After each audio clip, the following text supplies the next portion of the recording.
Tú eres un deportista 365 días del año, 24 horas al día. Tú duermes para ser deportista, comes como un deportista, piensas como un deportista y tienes que actuar como un deportista.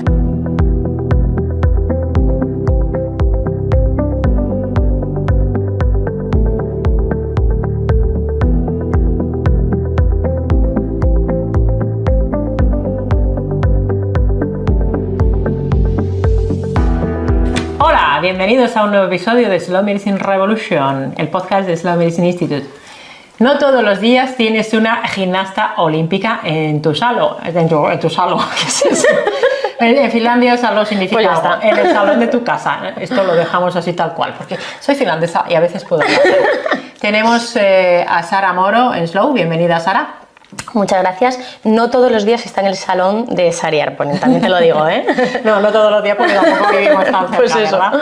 Bueno, pues vamos a charlar con Sara Moro, ahora os la presento, sobre un montón de temas interesantes. Antes os recuerdo que tendréis todas las notas con todo lo que nos comente Sara, ahí en las notas del episodio, ya sabéis, por ahí abajo. Y si os gusta, pues le dais al corazoncito. Es que hay que decir todas estas cosas, sí, que así la gente interactúa y entonces van a ver, cuanto más gente interactúe, más gente verá todas las cosas fantásticas que nos vas a contar. ¿Y quién es Sara Moro? Yo te voy a presentar un poco, pero venga, luego dale. tú cuentas, ¿no? Sara Moro, he dicho, es deportista olímpica, esto ahora lo vamos a contar un poco más, fisioterapeuta, ¿verdad? Osteópata, también tiene un máster en PNI, y esto, bueno, lo voy a leer porque son posgrado en terapia manual, formación en técnicas miofaciales, experta en ejercicio terapéutico, instructora del método Pilates, suelo, máquinas y aéreo, bueno, un montón de cosas, y directora del máster de la certificación y de los camps de programación neuromotriz. Has ejercido también como entrenadora de gimnasia, sí, ¿verdad?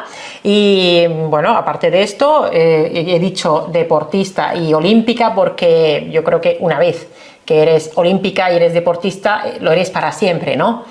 Y estuviste en los Juegos Olímpicos de Sydney y en Atenas en el 2000 y en el 2004.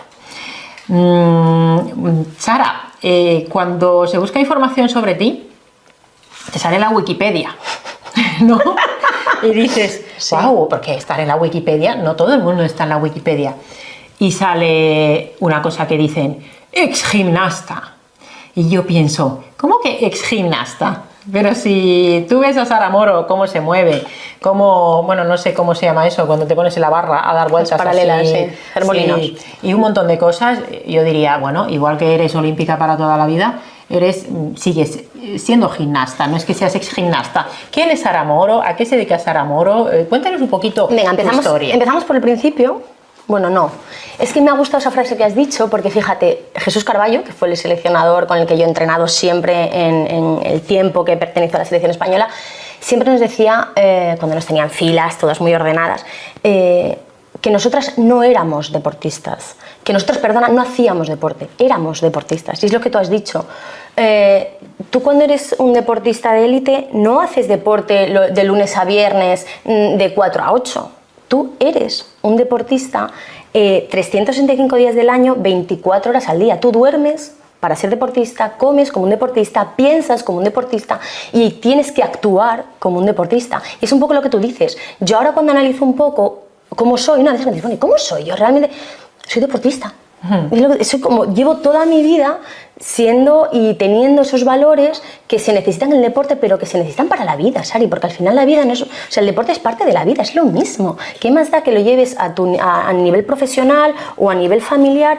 Al final la capacidad de sacrificio, de superación, de disciplina, lo necesitas para todo. Y es un poco lo que tú has dicho, ¿no? Sigo siendo deportista porque eso no se puede ser ex deportista, no, lo deberías de seguir siendo para toda tu vida, ¿no? Yo soy la mediana de 3 hermanas.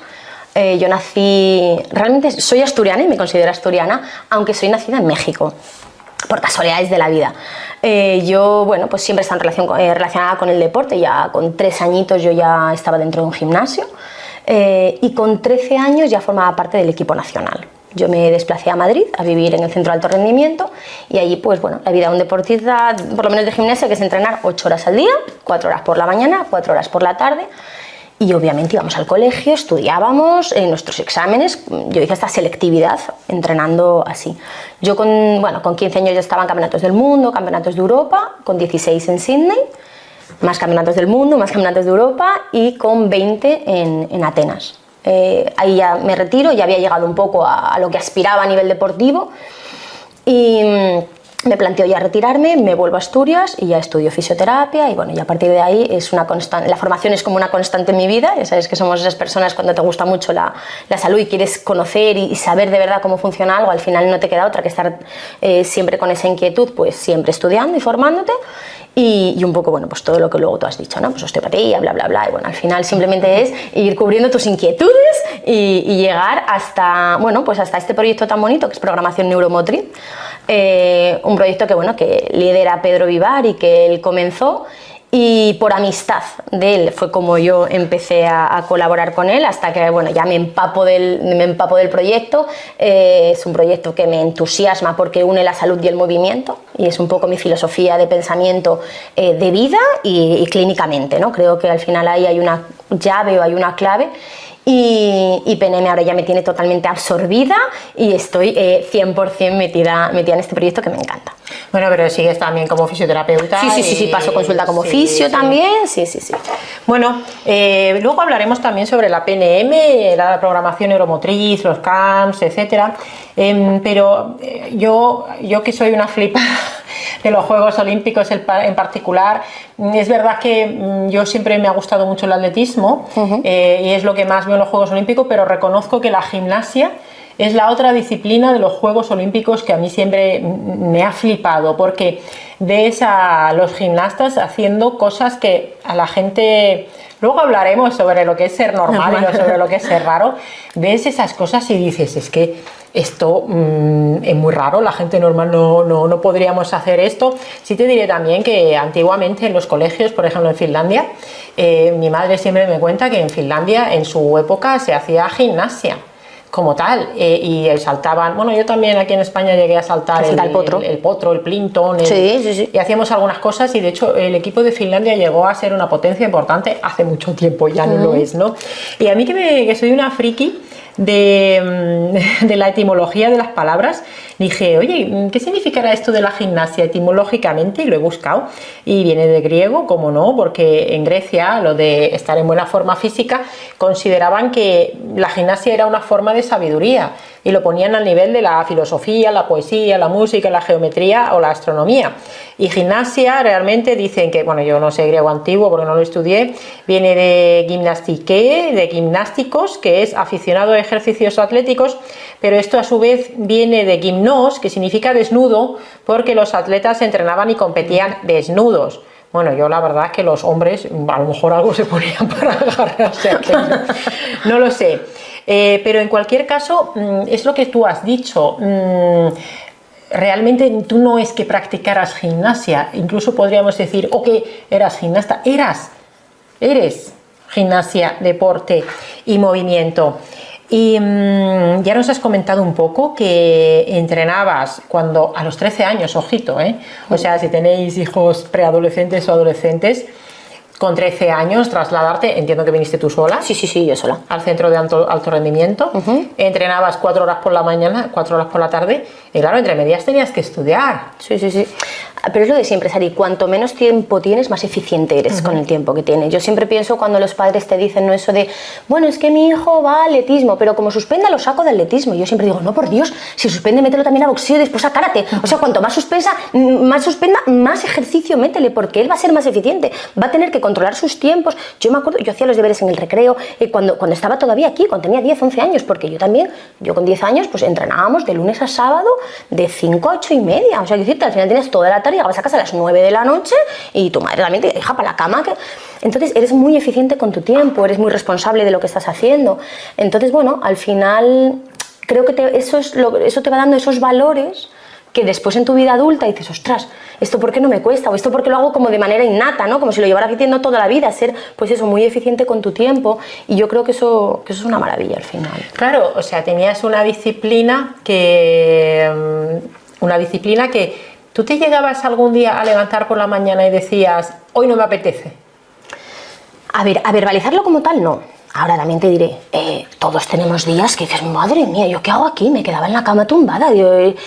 Pero cuando estás, ¿sabes? Mira, el otro día estuve en Gijón, ¿no? Y le preguntaba un poco a mi madre, porque yo le decía, mamá, yo recuerdo, todos recordamos nuestra infancia, pero recordamos nuestra visión de nuestra infancia. Y yo ahora que soy madre, ¿no? Yo le preguntaba, oye, mamá, ¿yo cómo era como niña? O sea, como... Hija, tú fuiste siempre muy especial, ¿no? Tú ya fuiste una niña especial, porque yo decía, ¿será que esto de la disciplina me lo dio el deporte? Y me decía, bueno, tú ya de muy pequeña, ¿no? Yo creo que, bueno, que también el deportista se hace y se nace. Yo creo que no hay una sola cosa, ¿no? Que siempre cuando hablamos de deportistas de élite siempre decimos, pero el deportista de élite de verdad nace con esas habilidades o bueno, creo que tiene que haber un poco de todo. Siempre nos decían el 80% de un deportista es cabeza y el 20% es su cuerpo, ¿no? El entrenamiento es más o menos fácil, tienes que tener una capacidad de sufrimiento y de entrenamiento, pero la cabeza es muy difícil hacerla, Sari. La cabeza se tiene que hacer en los primeros años de vida, la cabeza ya viene con una predisposición a programarse de una manera o de otra. Entonces, bueno, la cabeza de esa persona tiene que ser, bueno, tiene que ser un poco especial. Pero cuando estás como muy comprometido, tú te levantas y sabes que es tu obligación, es lo que tienes que hacer. Y ya tú te levantabas de la cama y ya era, bueno, a ver cómo estoy hoy para entrenar, ¿no? Sabías que primero había colegio, pero tú ya te levantabas, bueno, tengo esto, tengo lo otro, bueno, te testeabas un poco cómo estaba el cuerpo, cómo estabas de mente, cómo estabas de energía, y ya desayunabas pensando en el entrenamiento. Es que yo ya me acuerdo de vestirme para ir al colegio pensando en el entrenamiento, porque tu día y tu vida y tu objetivo era ese entrenamiento. También es verdad que yo he tenido mucha, voy a llamarlo suerte, aunque no me gusta esa palabra, aunque mis padres nunca han sido unos padres que han esperado nada de mí. Nunca me han dicho, a ver si te gusta, a ver si entrenas, a ver si vamos a un campeonato. Mis padres casi que al revés. Hija, ¿de verdad tú quieres hacer eso del deporte? Porque al final, pues éramos 3 hermanas, hay que gestionar una hija fuera, otras 2 para los padres no es fácil tampoco todo eso. Entonces yo nunca sentí la presión de esos padres que quieren cumplir a veces pues, sueños que ellos han tenido con sus hijos. Nada. Y eso a mí también me dio como mucha calma, ¿no? Mi madre me decía, si algún día no te apetece estar ahí, tú llámame que te voy a buscar. Que también, bueno, con eso consigo yo que cada vez que me llamaba, todo perfecto, todo bien. No vengas a buscarme. Todo perfecto, mamá, ¿no? Yo decía, estoy capaz de venir a recogerme y me lleva para casa. Sí, sí. Entonces también esa tranquilidad de poder disfrutar de un deporte y de un estilo de vida sin esa presión, te hace no plantearte tampoco, ¿no? Que estabas ahí a disgusto, pero días malos y días de querer quedarte en la cama y días de decir, mira, yo estaba muy bien en mi casita con mi madre, dándome de comer, pues eso también lo has pensado como todos. Al final lo que tú dices, 13 años, es que eres una cría. Y ahora veo niños de 13 años. Buah, yo con 13 años tenía una visión de mí como súper adulta. Digo, sí, yo con 13 años cogía mi avión allí en Ranón, en Asturias, aterrizabas en Madrid, viajabas sola y era como lo más normal del mundo. Y ahora veo niños de 13 años que no van al cole solos. Ya. Sí, bueno, es que ahora hay una falta de independencia muchas veces. Incluso, sabes que hay gente que, de hecho, precisamente el otro día un profesor universitario me contaba que hay gente que está en la universidad y van los padres o las madres a las revisiones de los exámenes. Y dices, bueno, a ver, ¿de dónde estamos? ¿No? Claro, y a pesar de que había días malos, pues tú persistías. ¿Sabes esto que dicen, que hay un dicho, no recuerdo quién es, cuando dicen, sin duda, si quieres ser un deportista olímpico, tienes que elegir muy bien a sus padres?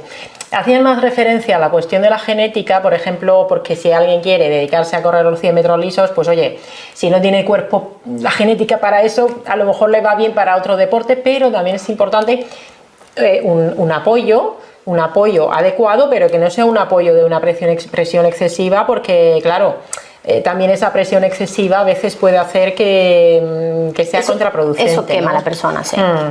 Pues escuchándote a ti, cuando la gente dice que esto, hay muchísimo escrito, libros, podcasts sobre temas de productividad y sobre temas de hábitos. Por ejemplo, pues mi amigo Mago More habla mucho sobre los hábitos. Está el famoso libro de James Clear sobre el de hábitos atómicos, y la gente dice, es que yo no consigo fijar un hábito, por ejemplo, de hacer ejercicio o de comer saludable, o incluso una cosa que es dormir. Es que no consigo fijar el hábito de dormir. Sí, ¿no? Es fascinante. Sí.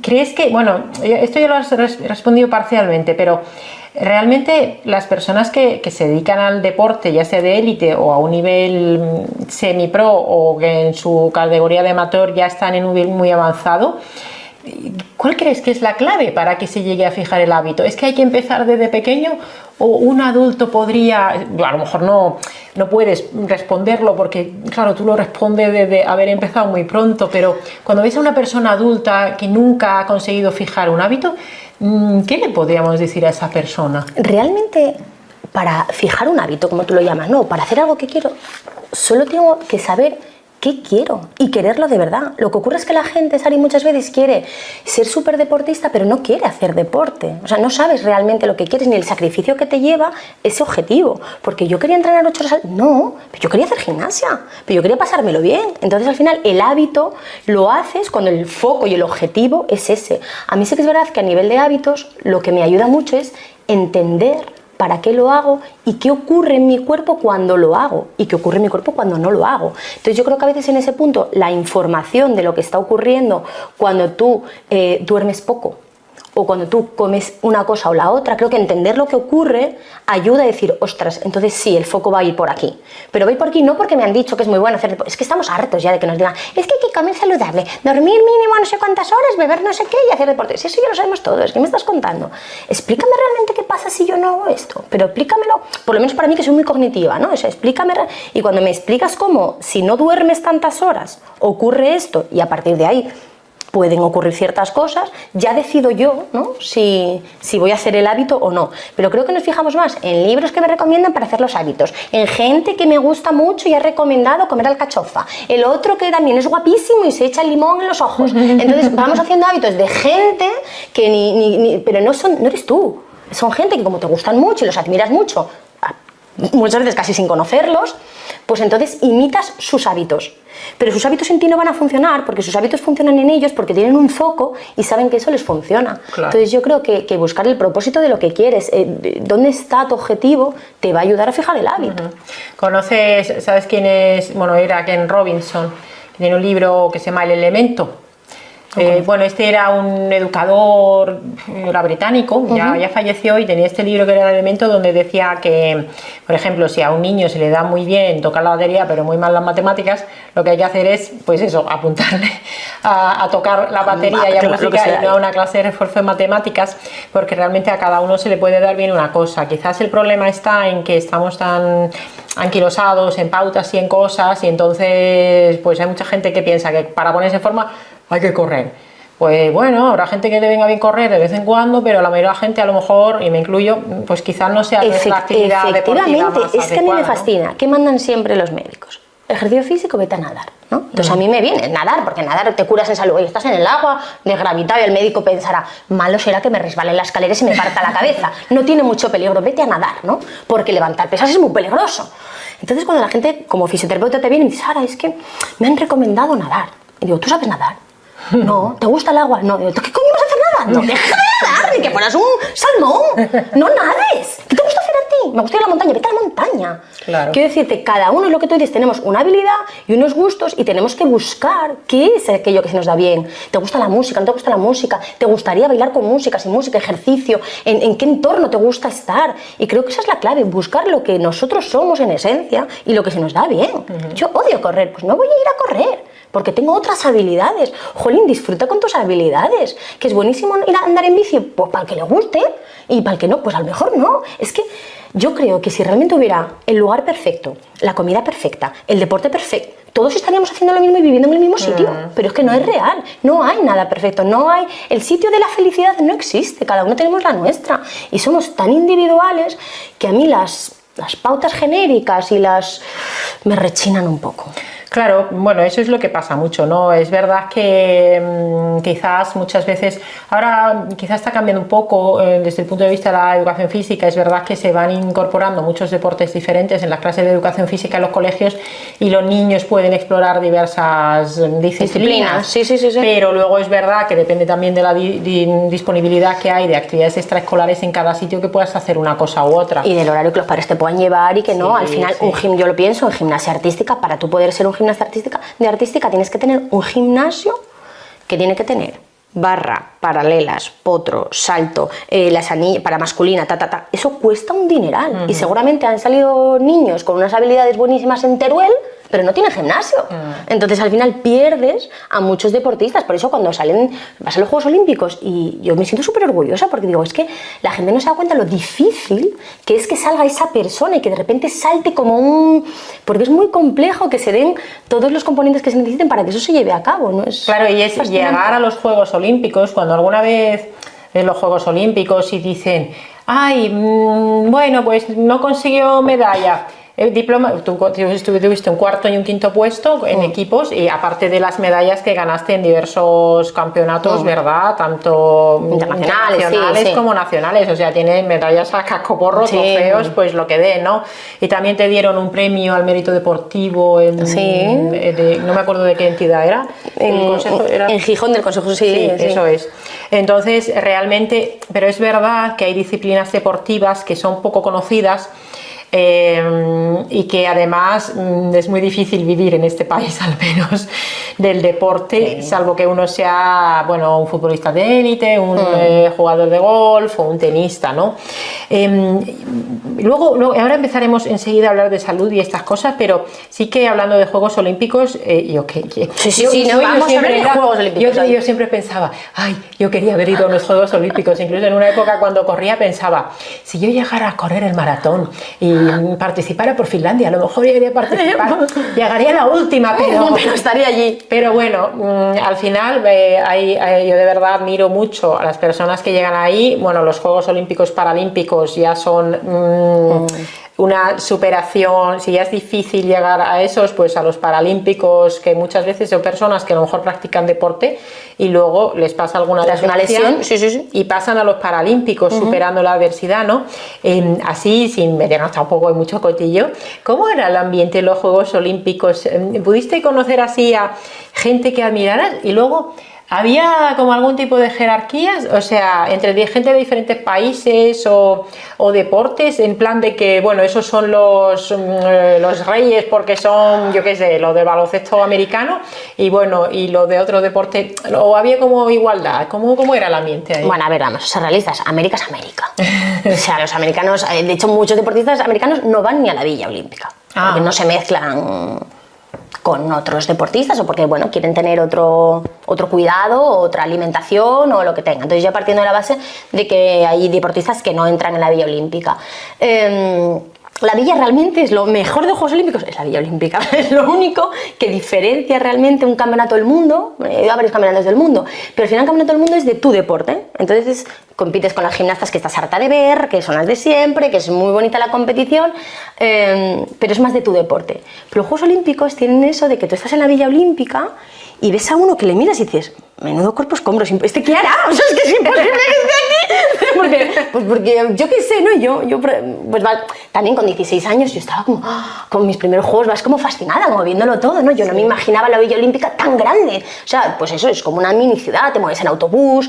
Yo cuando entré la primera vez en el comedor de Sydney, dije, ostras, es que me podría perder aquí. No sabría salir de este sitio, ¿no? O sea, es como ¿qué ves? Mucha cultura distinta, pues gente que está sentada en el suelo comiendo, o gente que comía con las manos, claro, porque es que ves gente de todo tipo de países, de todo tipo de culturas. Yo me acuerdo, porque me llamó mucho la atención de uno que dije, este hombre comía unas pipas y no sé qué, y hablando con él, pues era de doma de caballo. Entonces, bueno, claro, hay deportistas de todo tipo en los juegos, ¿no? Y lo más bonito realmente para mí es eso, es el cambio cultural y encontrarte con deportistas. Sí que es verdad que yo muchas veces no conoces a los deportistas que te encuentras, porque yo qué sé, de deportes que ni sigues, de un país que ni te enteras, no sabes quién es.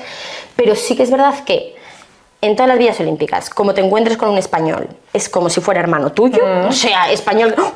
no sabe ni de qué deporte es ni de dónde vino muchas veces, pero bueno, ya es como, ¡guau! Ya es suerte cuando compites, tal, ¿no? Entonces nos seguimos mucho. Por ejemplo, nosotros yo creo en Atenas coincidíamos muchísimo con el equipo de baloncesto de aquella de España. Claro que era muy bonito porque tenemos de hecho una foto, ¿no? Que somos el equipo de gimnasia, que te puedes imaginar cómo somos todas, más o menos de este tamaño, con el equipo de baloncesto, que éramos como los dos polos opuestos. Entonces, esa relación pues es como muy bonita. Luego pasa algo también muy chulo. Tú los primeros días de competición todos somos contrincantes, pero cuando pasas a la parte de finales o semifinales, ¿no? Lo que conocéis vosotros como finales, que semifinales, que en gimnasia no lo hay, pero es primer día de competición o la final. La gente que ya no está en la final, los países que ya no están en la final, pasan a ser, te apoyan a España. Yo me acuerdo, teníamos una rivalidad con Italia en Sydney, íbamos a muerte, por las italianas éramos como... Pero ellas no entraron a la final y nosotras sí. Entonces Italia iba con España, ¡Spain! Y a todas horas entonces se generan como situaciones que tú dices, ¿cómo? Esto no hay quien lo entienda. Australia, por ejemplo, no entró en la final olímpica de Sydney y Australia y España también íbamos ahí porque estábamos siempre... Y Australia se volcó con España, que era de repente todo el pabellón de Sydney apoyando a España como si aquello... Entonces se ven situaciones que muchas veces en otras competiciones no se viven, ¿no? Entonces para mí la vida en la Villa Olímpica es de lo más bonito que hay. De hecho hay otra competición que son los Juegos del Mediterráneo, donde se juntan solamente los países del Mediterráneo y se hacen igual que si fuera se hace una Villa Olímpica, una Villa de los Juegos, y es otra competición muy bonita, pero precisamente por eso, porque juntas a todos los deportistas de muchas disciplinas. Qué chulo, bueno, es una experiencia sin duda que te habrá marcado y para bien, ¿no? Sí. En general, ¿verdad? Pues hablando de un ambiente que es el de los Juegos Olímpicos, vamos a hablar ahora de otro ambiente distinto, pero es en el que últimamente más nos hemos visto también, que es en los camps de programación neuromotriz, ¿verdad? Y en los camps de programación neuromotriz, que ya los mencionamos cuando entrevisté a Andrés Míñez, que también es deportista de élite, que se ha dedicado a judo, que se hacen ahí los camps en el Cuervo, en Teruel, ¿verdad?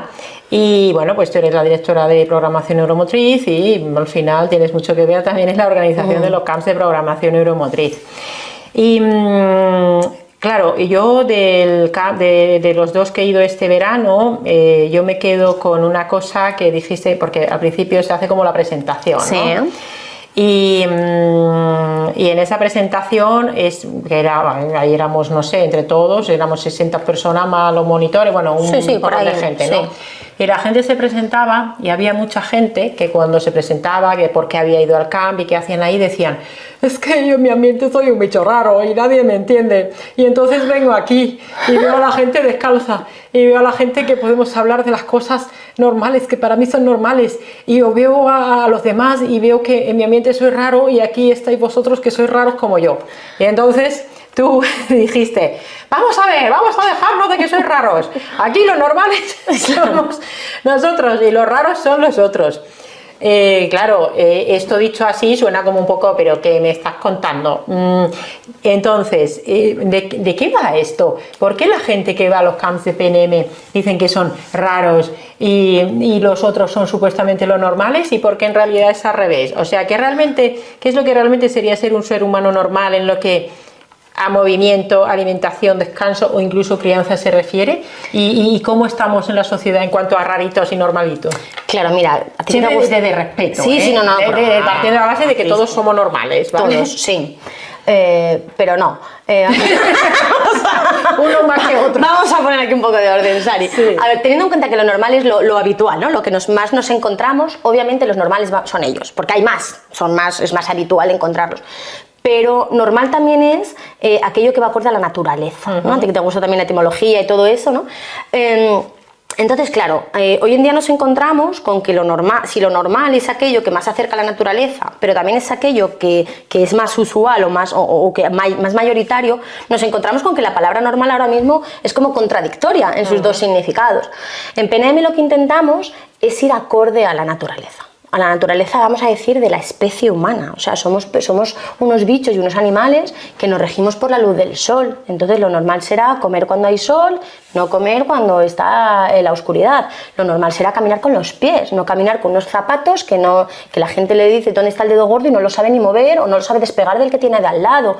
Lo normal será desarrollar nuestras habilidades físicas. Lo normal será relacionarnos con otras personas y generar un entorno donde yo pueda transmitir lo que siento o aquello que mi espiritualidad o poder hablar, ¿no? Generar ambientes donde cada uno, sin juzgar al otro, pueda contar cómo se siente, ¿no? Que parece que ahora es una cosa como un poco más tabú, que bueno, ahora ya se habla más. Lo normal será estar en contacto con la naturaleza, beber cuando tengo sed, meterme en el río y pasar un poco de frío, pero también pasar calor porque hace calor en la naturaleza.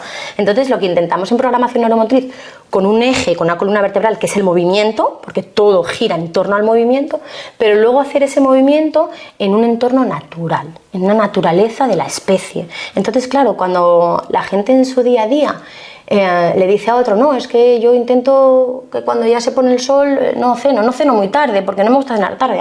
Bueno, es que no me gusta que me dé la luz artificial.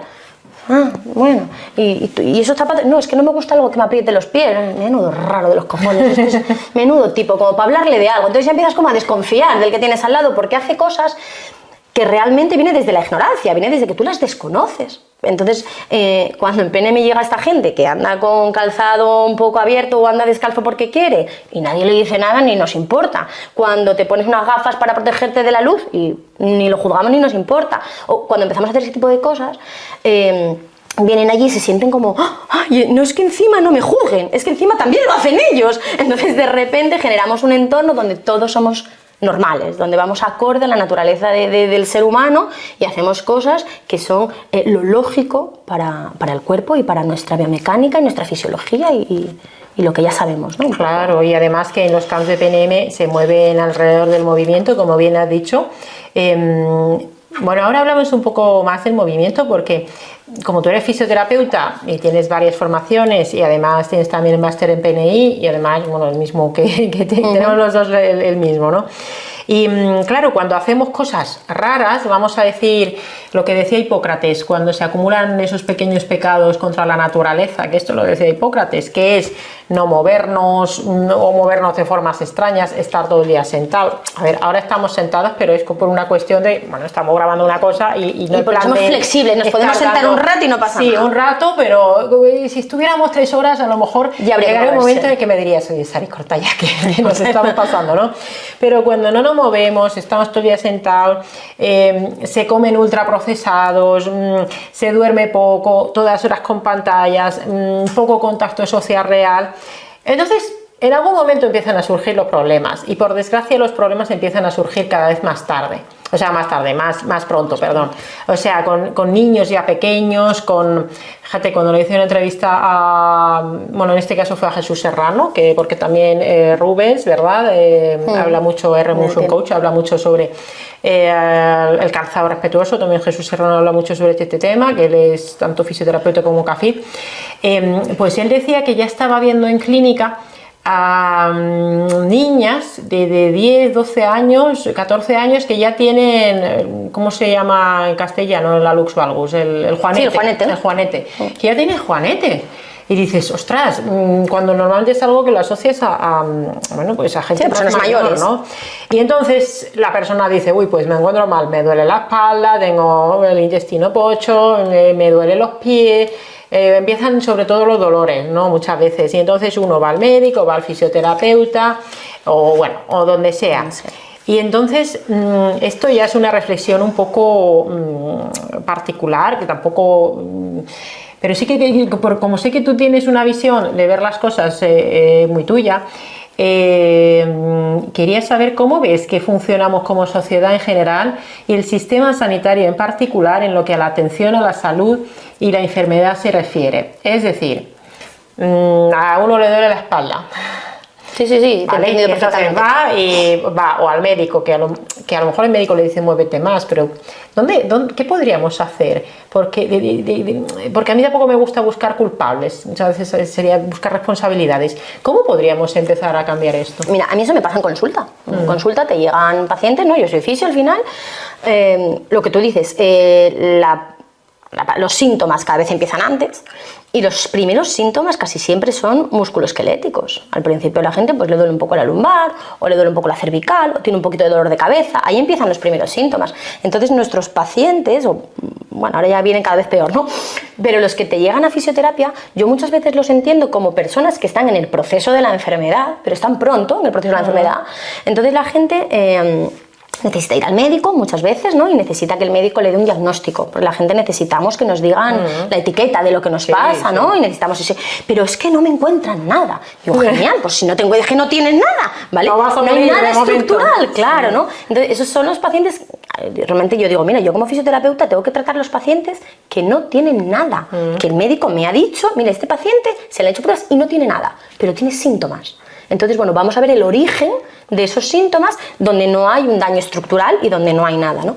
Yo creo que lo primero, Sari, es hacernos responsables a nosotros mismos de que todo lo que nos pasa somos responsables, para bien y para mal. De lo que me pasa bien también soy responsable yo, pero de lo que nos pasa mal también. Entonces, muchas veces la gente achaca un dolor de espalda o una lumbalgia a que, claro, o tengo una contractura o tengo un disco vertebral mal y entonces tengo este dolor. O el mal gesto. O el mal gesto, es que fui a coger y ahí, fui a coger el champú. Digo, claro, un champú que compras de 10 toneladas no se pueden comprar, ¿no? Entonces es ese gesto el desencadenante. Entonces a mí me gusta mucho explicar al paciente cómo la salud no depende de una cosa, cómo la salud depende de todo. ¿Qué tal duermes? Porque si llevas 10 años durmiendo menos de lo que debes, tu dolor de espalda tendrá que ver con eso. ¿Qué tal comes? Es que como comas también tiene que ver con tu dolor de espalda. Me dicen, ¿sí? Digo, sí. ¿Cómo piensas? Porque como pienses también tendrá que ver con tu dolor de espalda.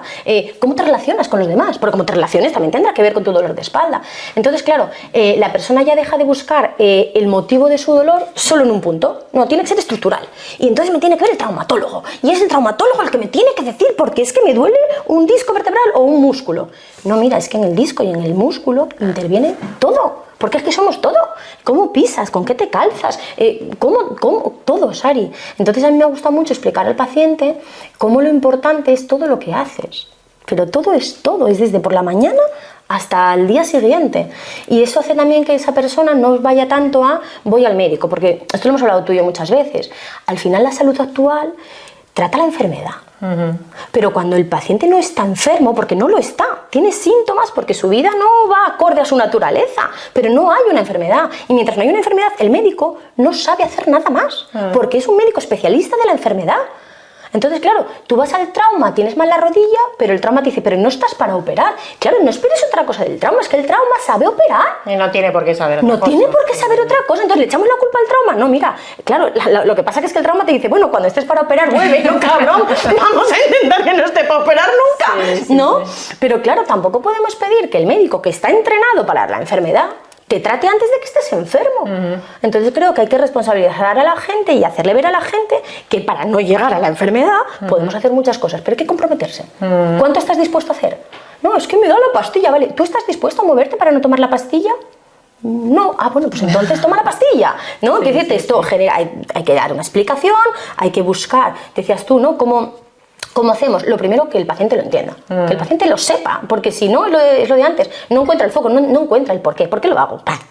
Porque me lo ha dicho esta y yo soy, malísima para dar ni consejos ni nada. O sea, yo te puedo dar información, es lo único que te puedo dar, de mi experiencia o de lo que haya estudiado, pero solo te voy a dar la información. Y tú decides, ¿no? La gente no nos gusta que nos digan lo que tenemos que hacer. Entonces creo que primero explicar todo eso, cómo impacta todo eso. Y después buscar, obviamente, el movimiento.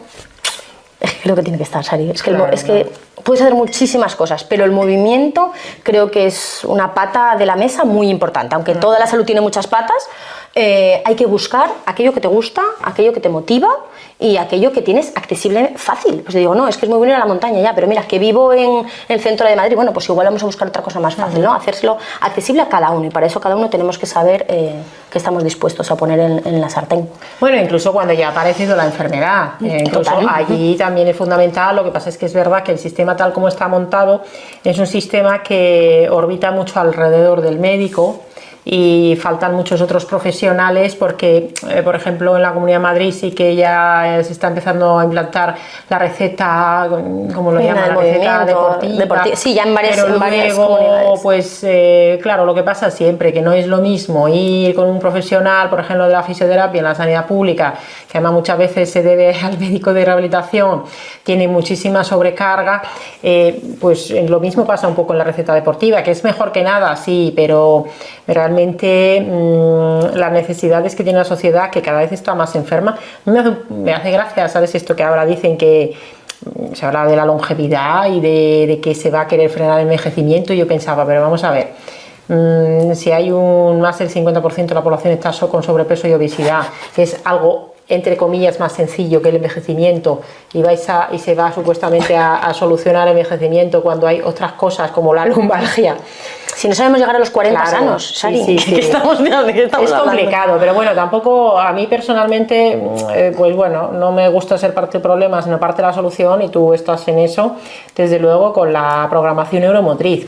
Y decíamos que en la programación neuromotriz, por un lado están los camps, que son los, bueno, pues esos son 4 días ahí en el cuervo. Sí, vamos a decir que es como la parte como más accesible, ¿no? Cuando tú quieres vivir y desconectar, es como un momento de resetear un poco la mente y el cuerpo, es vivir una experiencia muy bonita, en un entorno muy bonito, con gente un poco que vas a ver que estás como en sintonía, ¿no? A las 24 horas parece que todos nos conocemos, que todos nos llevamos bien y es como, bueno, no hace falta que muchas veces la gente lo pregunta, ¿no? Pero tengo que tener un nivel físico o tengo que tener... Bueno, intentamos que sea accesible para todo el mundo. Sí. Hombre, también te tiene que gustar el mundo campamento, el compartir cama y esas cosas, tienes que ir un poco mentalizado. Bueno, compartir cama no. Bueno, cama no, pero bueno, cama uno, ¿no?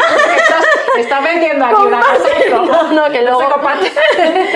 Bueno, es algo que quieras. Salvo que tú accedas, ¿no? Pero bueno, que es vivir ese mundo, ¿no? De estar, pues eso sí, no con mucha privacidad, no. Pero vivir en ese entorno 4 días y bueno, creo que es una experiencia que además hay gente que va todos los años, ¿no? Como todos los años me voy a un campa, entonces bueno, son esos 4 días como de conexión y de pasarlo bien también, aparte de aprender. Sí, además que no solo es el movimiento, sino que también, por ejemplo, la comida es una comida que la gente llega y, por ejemplo, no hay pan, no se sirve pan. De hecho, no hay un desayuno, o sea, obviamente se desayuna, pero primero uno se da un bañito en el río. Bueno, a ver, esto nadie te viene con un palo, una maza, como no te bañes te doy. O sea, al final es una experiencia que si te la pierdes tú. Pero bueno, al final se hace ese baño, una respiración y luego un par de horas de entrenamiento y luego ya se desayuna. Luego hay como y son huevos principalmente huevos, hummus, sí. Un poco de verdura, bueno, café para el que lo quiera. Después hay como a media, sí, más o menos al lado, que la gente llamaría a la hora de la comida, hay algo de fruta y frutos secos, y luego hay una cena. Que la cena, para el que lo quiera, hay opciones vegetarianas, veganas, y luego pues hay pues una carne, una verdura, sí. Y algo muy variado. El postre suele ser fruta, una vez puede ser en los 4 días algo un poco más elaborado, un lácteo o algo así, etcétera, sí. ¿no? Entonces también la comida está pensada, aparte se hacen las respiraciones, se hace por la parte de tribu y de compartir, la parte del frío, lo de la conexión con la naturaleza. Pero sobre las clases de diferentes tipos de movimiento que hay muchos y no se repiten entre los camps, yo, por ejemplo, en mi WhatsApp o en mi móvil te tengo puesta, como yo creo que te lo dije una vez, Sara Moro Pino Power. Sí. Y de hecho das clases sobre cómo hacer el pino, por ejemplo. Es una clase que se hace en los camps, no en todos. No. Bueno, ¿en todos o no? No en todos. Intentamos que siempre hay alguno distinto, sí. Y yo te pregunto, ahora comentamos otras clases que hay, pero como yo te tengo puesta como Pino Power, sí. Estamos hablando no de los pinos de los míos, de la microbiota de planta pino, sino el pino de hacer una invertida, de ponerse de manos, en vez de estar de pie, estar de mano. ¿De verdad es tan importante poder hacer una invertida a un pino? ¿Y qué pasa si una persona no puede hacer el pino? Porque, por ejemplo, a mí me da como miedo, ¿sabes? Porque... Pero tú hiciste el pino conmigo en el primer campo. Bueno, yo estuve de pino. La pared lo hago, pero yo todavía sin apoyo no. Pero, ¿qué tiene de especial el pino? Porque tú, como das la clase de pino, pues es como, vale, ¿y qué pasa con el pino? A ver, realmente, bueno, el pino viene porque al final es un ejercicio gimnástico. Entonces, bueno, pues al final la gimnasta un poco del equipo, pues soy yo, que también es verdad que doy esa dinámica casi siempre con Uri, que da la parte de anillas, por dar inversiones, porque es verdad que si te fijas en el día a día, aunque hay mucho movimiento, hay gente que se mueve mucho ya, realmente en pocos deportes te pones al revés. Es decir, puedes correr, andar en bici, levantar pesas, mover mazo, pero no te pones nunca al revés, ¿no? Es como, y creo que tú sabes, bueno, que la propiocepción es uno de nuestros sentidos muy, muy importantes, igual que la interocepción, y haciendo el pino cambia mucho la propiocepción del cuerpo, cambia mucho la visión espacial tuya y del entorno. O sea, es un ejercicio que te saca un poco de lo habitual y además tiene mucha relación con la niñez.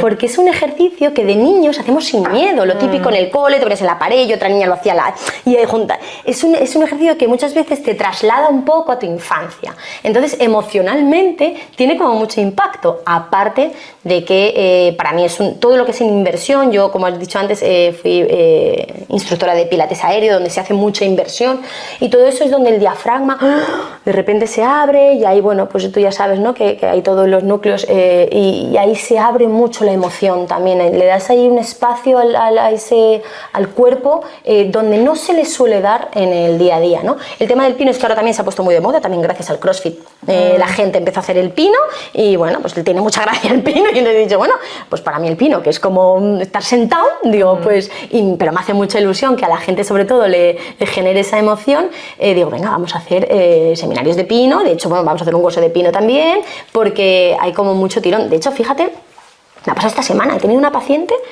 Yo uso el pino en mi consulta. Sí. Pues soy una fisio rara, te puedes imaginar, ¿no? No soy una fisio al uso. Y esta semana una chica que me vino, bueno, con un tema muy emocional, y después de la consulta y tratando y intentando, y aquella no salía del discurso, y dije, vístete. Vamos a hacer el pino. ¿De qué? Digo, ¿tú sabes hacer el pino? Digo, tengo que hacer algo diferente, porque si no la meneo. Y mira, la puse a hacer el pino, me contó una historia haciendo el pino, y bajó y digo, hacemos otro pino. Digo, pues hacemos otro pino, es lo que tú quieras, ¿no?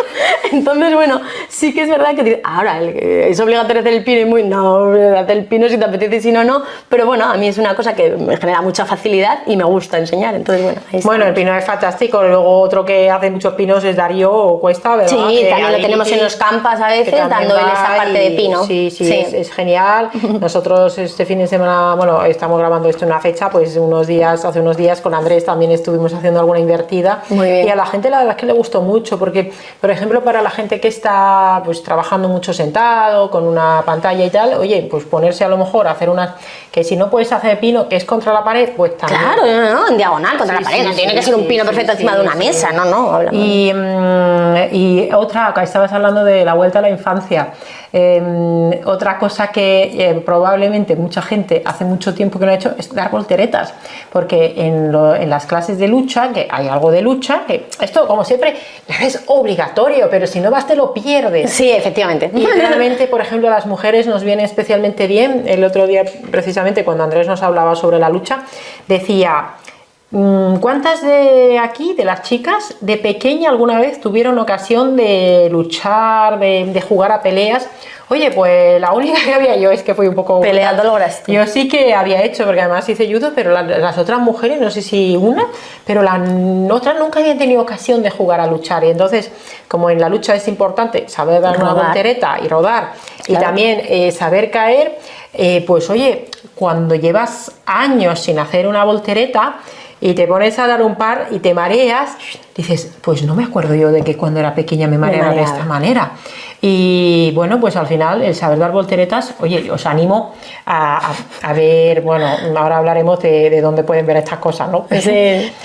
Pues eso, hacer pinos, hacer invertidas, apuntarse además de los camps, que también se hacen mazas, se hacen kettlebell, se hace row flow, que es lo de la cuerda, se va al monte, se va a dar paseos, bueno, pues hay muchas actividades diferentes, ¿no?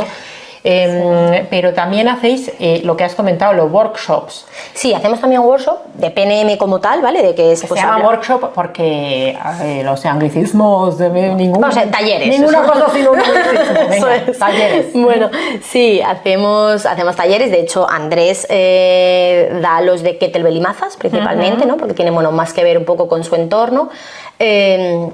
Hacemos los de programación neuromotriz, puros y duros, donde hablamos más o menos un poco del método nuestro, de cómo entendemos el movimiento, de cómo reprogramamos. Al final, programación neuromotriz viene un poco de eso, de volver a reprogramar esos movimientos que todos hemos realizado muchas veces, que nacemos con ellos, pero porque el propio desuso de nuestro día a día, pues vamos perdiendo, vamos de alguna manera inutilizando, y es volver a reprogramar un poco al cerebro para esos movimientos para los que estamos preparados.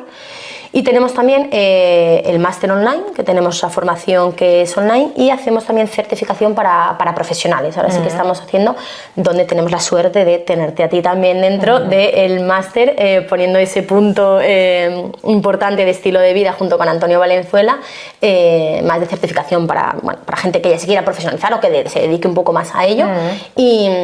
y el máster un poco abierto a todo el mundo también, ¿no? Es como, yo creo que es como un producto muy potente, ¿no? Donde tú tienes la opción de tenerlo en vídeo, grabados, explicados, y aparte tenemos talleres o workshops que van unidos al máster para hacer esa parte presencial que todos necesitamos de vez en cuando, que nos corrijan o que nos miren o tal.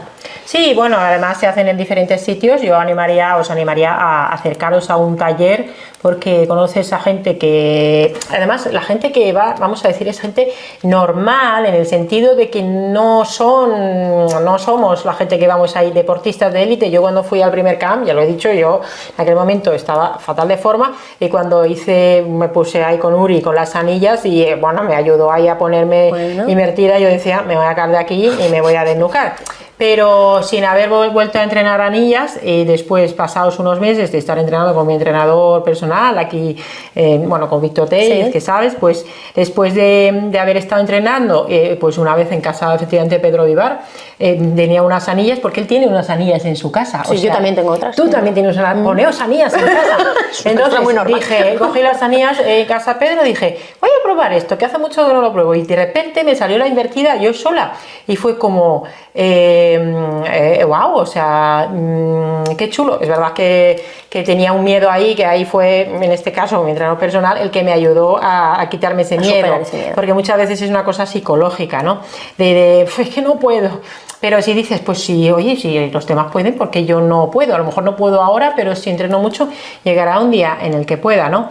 Entonces os animamos a ir incluso a los camps. Sí, porque recalco, es para todo el mundo. De hecho, precisamente es para que el que está en peor forma y hecho un desastre, ese es el que tiene que ir. Total. El que ya entrena, ya está. Bueno, hombre, pues va a aprender más cosas. Pero aquel que no se mueve, que le duelen las rodillas, la espalda, el cuello, ese es el que tiene que estar. Ese es el que más tiene que reprogramar. Entonces, ese es el que más nos interesa, que conozca, difundirle la información y que se dé cuenta, como tú te diste cuenta, de lo rápido que con un poco de disciplina el cuerpo vuelve a recuperar un montón de habilidades que pensamos que tenemos ahí atrofiadas. Total. Otra cosa buena que tienen los camps, que por ejemplo este verano ha habido un par de personas con parálisis cerebral. O sea que cuando decimos que puede ir todo el mundo, a ver, no están en silla de ruedas, ¿vale? Caminan, sí. Pero al final tienen unas dificultades que la mayoría de la población no tiene. Pero otra cosa de los camps es que, entre que no hay muchísima cobertura y que estás todo el día ahí, desde por la mañana ocupado hasta la última hora, oye, pues te olvidas del móvil. Te olvidas del móvil, te olvidas de las redes sociales. Es verdad que luego el equipo que lo graba y que va sacando cosas, pero yo quería, porque estamos hablando de salud y hay algo que ha cambiado mucho en nuestra sociedad en los últimos 10-15 años, y es nuestra relación con la tecnología, con internet.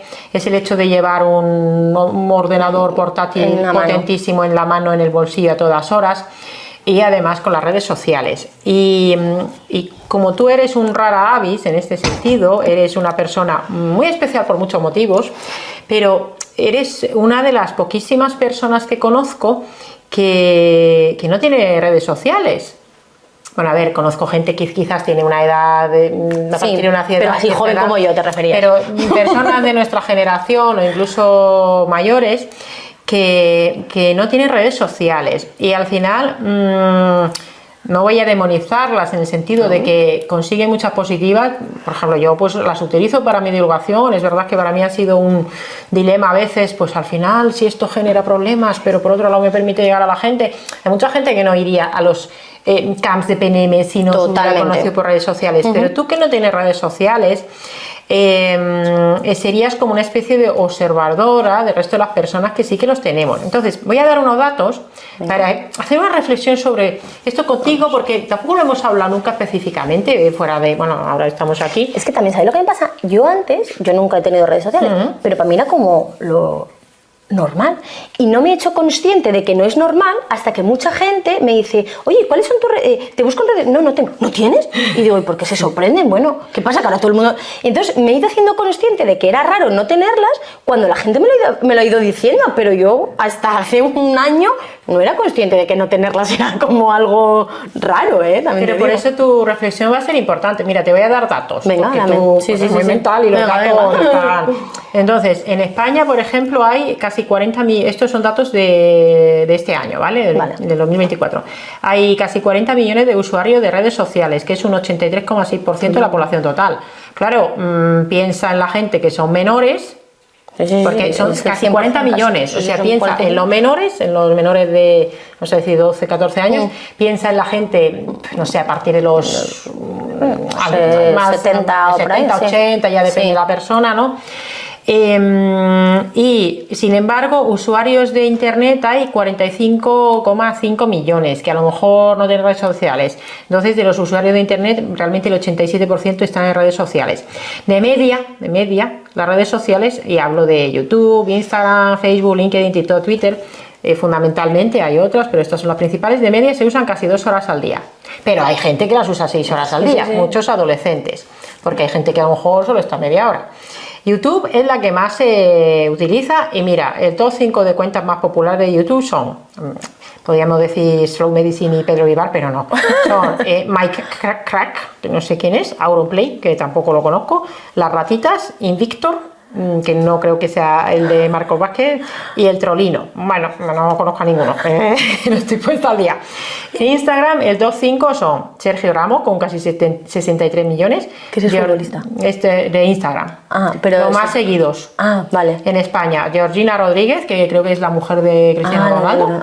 Andrés Iniesta, que este fue el que marcó el gol definitivo en el 2010. Isco Alarcón, que creo que es futbolista, y Rosalía, que no es la mujer de Mago Moré, es la cantante, ¿vale? que canta. Y claro, en general lo que más se siguen son, o sea, la gente dice, en el 70% de los casos lo uso para informarme, cuando siguen cuenta de amigos, familiares y conocidos, bandas, cantantes, músicos, actores, programas de la tele, entretenimiento y parodia y memes, restaurantes, influencers y expertos, influencers y expertos un 26%, y luego deportistas, bueno, cosas así, ¿no? Pero realmente dicen que lo usan para informarse. Entonces, es un tema que a mí esto me preocupa especialmente, el tema de las redes sociales, el tema del uso de internet, a Mago More también, porque tenemos un problema con la atención. Y si la gente tiene 2 horas de media para las redes sociales, o hay gente que 6 horas, y luego dicen, no, es que no tengo tiempo para hacer ejercicio. Tú como observadora externa, que he metido este rollo para traer datos, quiero decir, no quiero decir, no, es que las redes son muy malas y las ve mucho. Quiero traer datos sacados hoy mismo de este año, ¿no?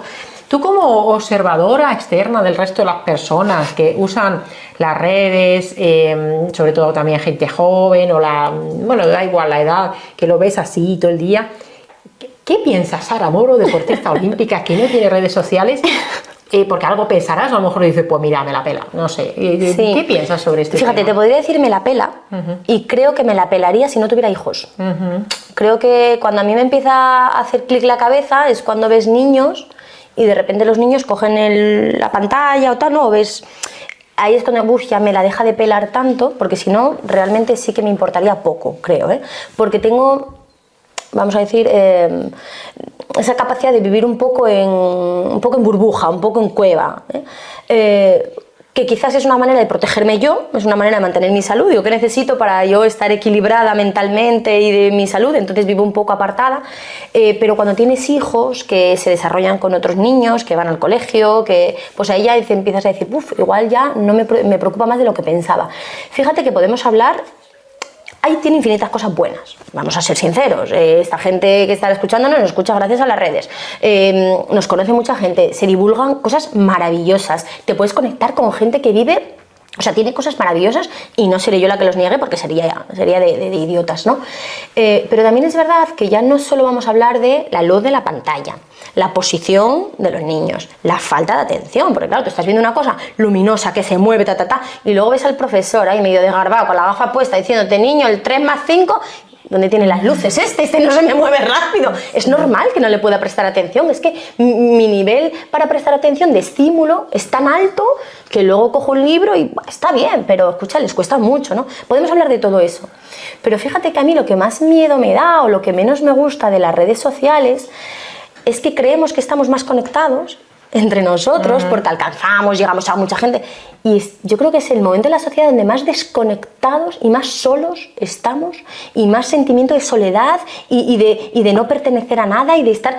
que tenemos en toda la historia. O sea, yo creo que es el momento en donde menos conocemos a nuestros vecinos, no sabemos nada de la gente que nos rodea y creemos que vivimos en el mundo hiperconectado. ¿Hiperconectado de qué? Estamos más desconectados que nunca en la historia. Entonces yo creo que a mí lo que más me asusta de esto es esa sensación, es ver a niños que tienen 50.000 seguidores y se sienten solos y no se conectan, no se tocan, no se huelen. Y eso es un poco lo que más me pone los pelos de punta, es eso, es precisamente eso. La postura es mala, la luz, lo que tú quieras, pero si no fuera eso igual era otra cosa. Pero ¿qué hacemos con esa sensación de soledad, Sari? Y sabemos que la soledad tiene un impacto en la salud potente, ¿no? Lo siguiente. Claro, por eso, de hecho, mucha gente que va a los camps de PNM vienen a los camps diciendo que se han sentido muy solos en su entorno porque están solos, porque nadie como que les entiende, no encuentran su tribu, y esa parte de tribu es fundamental, ¿no? O sea, las redes tienen cosas buenas, Internet tiene cosas buenas, pero es verdad que ahora que ya se está empezando a hablar del transhumanismo, de la singularidad, la inteligencia artificial... Es pues, que eso es lo que nos queda, claro. Lo que queda por llegar de la IA es terrible, el ChatGPT ese que me cuentan. O sea, yo digo, madre mía, es que a mí se me ponen los pelos de punta porque hay que conocerlo y hay que utilizarlo, pero no puedes dejar que te utilice. Y yo creo que ese es el problema, que tú empiezas utilizándolo tú, pero ¿cuánto tiempo lo usas tú? ¿Cuánto tiempo estás informándote? ¿Y cuánto tiempo esa aplicación pasa a usarte a ti? Entonces creo que es muy difícil ponerle el tope en cuanto empiezo a informarme yo y cuando el aparato ya me engancho y acabo viendo gatitos con la lana. ¿Me entiendes? Bueno, los gatitos son monos. Escucha, que tengo 2 gatos y amo los gatos, pero me gusta ver los míos y tocar los míos y acariciar los míos, ¿no? Entonces, claro, tú empiezas con una historia que está muy bien porque lo haces para informarte, pero de repente llevas 2 horas que ya no te estás informando. Claro, sí, es un entorno complejo y probablemente, por ejemplo, si al final los niños y los adolescentes pasan tiempo haciendo actividad física y deporte, pues no están tanto... Porque es verdad que también hoy en día no hay muchas alternativas tampoco por las tardes, porque casi todos los niños están al final en algunas extraescolares, entonces si uno no se va a una extraescolar de deporte, probablemente esté pues ahí metido, que a lo mejor es fantástico y puede hacer cosas fantásticas, pero también es verdad que hay un lado oscuro y al final las herramientas, cualquier herramienta es fantástica, pero según cómo la utilices, ¿no? Bueno, una cosa fantástica es ir a eventos reales, ir a los workshops, ir a los camps, así puedes también conocer a Sara, bueno, a Andrés, a Pedro, bueno, a Miguel, de verdad, Miguel, ay, ¿cómo se apellida Miguel? Bueno, Miguel Camarina, algunos, Miguel el cubano, ¿cómo se apellida? Por Dios, Montero es, no, Romero. Montero. Que es también fantástico, con Rowflow hace unas cosas fantásticas, bueno, todos los que dan clases, Rocas, sí, no, tenemos un equipo, la verdad, que intentamos, ¿no? Que sea un equipo que sea comprometido, que humanamente sea una maravilla, pero bueno, que también sean pues líderes un poco en lo que ellos hacen, ¿no? Y así estamos montando el equipo así, y tenemos pues a Andrés con respiración, a Rocío con suelo pélvico, o sea, tenemos una cantidad de compañeros, tenemos a Uri, ¿no? Que es un máquina pues en todo lo que tiene que ver también con calistenia, con peso corporal, es decir, tendríamos para hablar mucho, largo y tendido, intentamos que cada uno sea un apasionado de lo que hace, o sea, que te transmita no solo que sabe, sino que le gusta lo que hace y que disfrutemos todo, ¿no? Porque principalmente aquí yo creo que a la vida venimos a pasarlo bien, a disfrutar y a realizarnos un poco. Entonces, bueno, ahí estamos, formando un equipo que espero que siga creciendo, ¿eh? O sea que... Pues seguro que sí, puesto que tú no tienes redes sociales.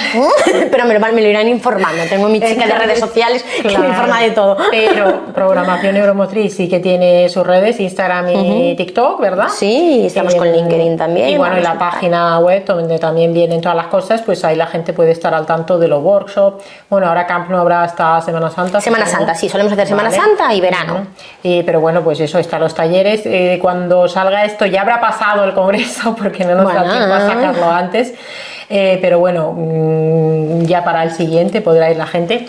Entonces, bueno, la verdad es que es una labor muy interesante que hacéis, y es que de verdad yo pienso ahora en muchos de mis pacientes y pienso, oye, pues si tuvieran ocasión de irse a un camp, les cambiaría mucho la vida para mejor. Así que te agradezco mucho tu trabajo. Mira, te voy a dar, por estar aquí de manera presencial, que ya sabes que aquí en Scout hacemos muchas entrevistas presenciales, te voy a dar esto, que es de una edición que se sacó, que no creo que lo tengas. No. Mira tu microbiota. Huele a vela de brea. Mira, me encanta. Huele a vela de brea de Finlandia.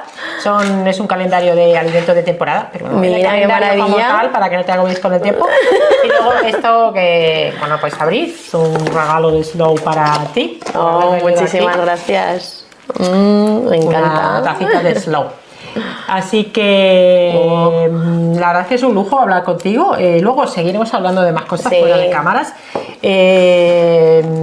porque sabes muchísimo desde el punto de vista de la formación, pero también desde el punto de vista de la experiencia, porque hay mucha gente que también en deporte, en ejercicio físico, leía el otro día uno que decía, están los entrenadores y muchas veces no investigan, no estudian, y luego están los que están en la academia, están todo el día investigando, pero no saben nada de cómo se mueve el cuerpo. Pero tú tienes la experiencia de haber movido tú mucho tu cuerpo, de haber estudiado fisioterapia, PNI, todos los másteres, y además ahora ayudando a mucha gente con muchos cuerpos muy diferentes, porque que cada uno tenemos a lo mejor nuestras cositas cuando ya llegas de adulto y cuesta mucho reprogramar eso, pero nunca es tarde para empezar. No, yo eso es una cosa que, por favor, me gustaría recalcar. Los seres humanos tenemos unas capacidades, Sari, mentales y físicas, que no sabemos dónde tenemos el límite. Los límites nos los ponemos nosotros, nos lo pone el entorno muchas veces, y cuando tú de repente tienes un entorno que te potencia, estás moviéndote en coherencia y viviendo en coherencia con lo que somos, salen en nuestras mejores versiones de nosotros mismos. El cuerpo tiene una capacidad sorprendente. A mí a veces hasta las personas me sorprenden de, madre mía, cómo empezamos y en un año eres otra persona, otra mujer, otro hombre. Entonces, cuando la gente tiene ese pensamiento, no, yo es que no puedo, eso estamos hablando de que hay poca energía en el cerebro, hay que dar un poquito más de energía para que el pensamiento cambie, y el cuerpo ayuda mucho a que la mente cambie, y cuando cambias la mente, el cuerpo de verdad es que vuela. Entonces, bueno, animar a que la gente no se ponga tantos límites, crean en ellos, porque yo creo muchísimo en las personas. O sea, yo creo que tenemos un poder que si de verdad todos nos creyéramos, el poder tan grande que tenemos, cuando trabajamos desde el amor, cuando nos movemos desde el amor y desde esa energía, seríamos de verdad una sociedad que podríamos llegar a ser muy potente. Entonces yo ojalá se pueda poner ese granito de arena, por lo menos en mi entorno más cercano, y poder ir creciendo, y darte las gracias a ti por toda esta labor, que es el placer de verdad es mío. Yo no sé cómo me has invitado al podcast, así que el agradecimiento desde luego es mío. Genial, pues Sara Moro, deportista olímpica, y ya veis que sabéis tantísimo y es un placer verdadero hablar con ella. Gracias, Sara Moro Slow, y nada, seguro que volveremos a coincidir en otra entrevista en un futuro. Yo encantada, muchísimas gracias. Un placer. Pues nada, a seguir a Programación Neuromotriz, porque Sara Moro no tiene redes sociales. Muchas gracias, y dadnos aquí un like, haced unos comentarios, y hasta la próxima.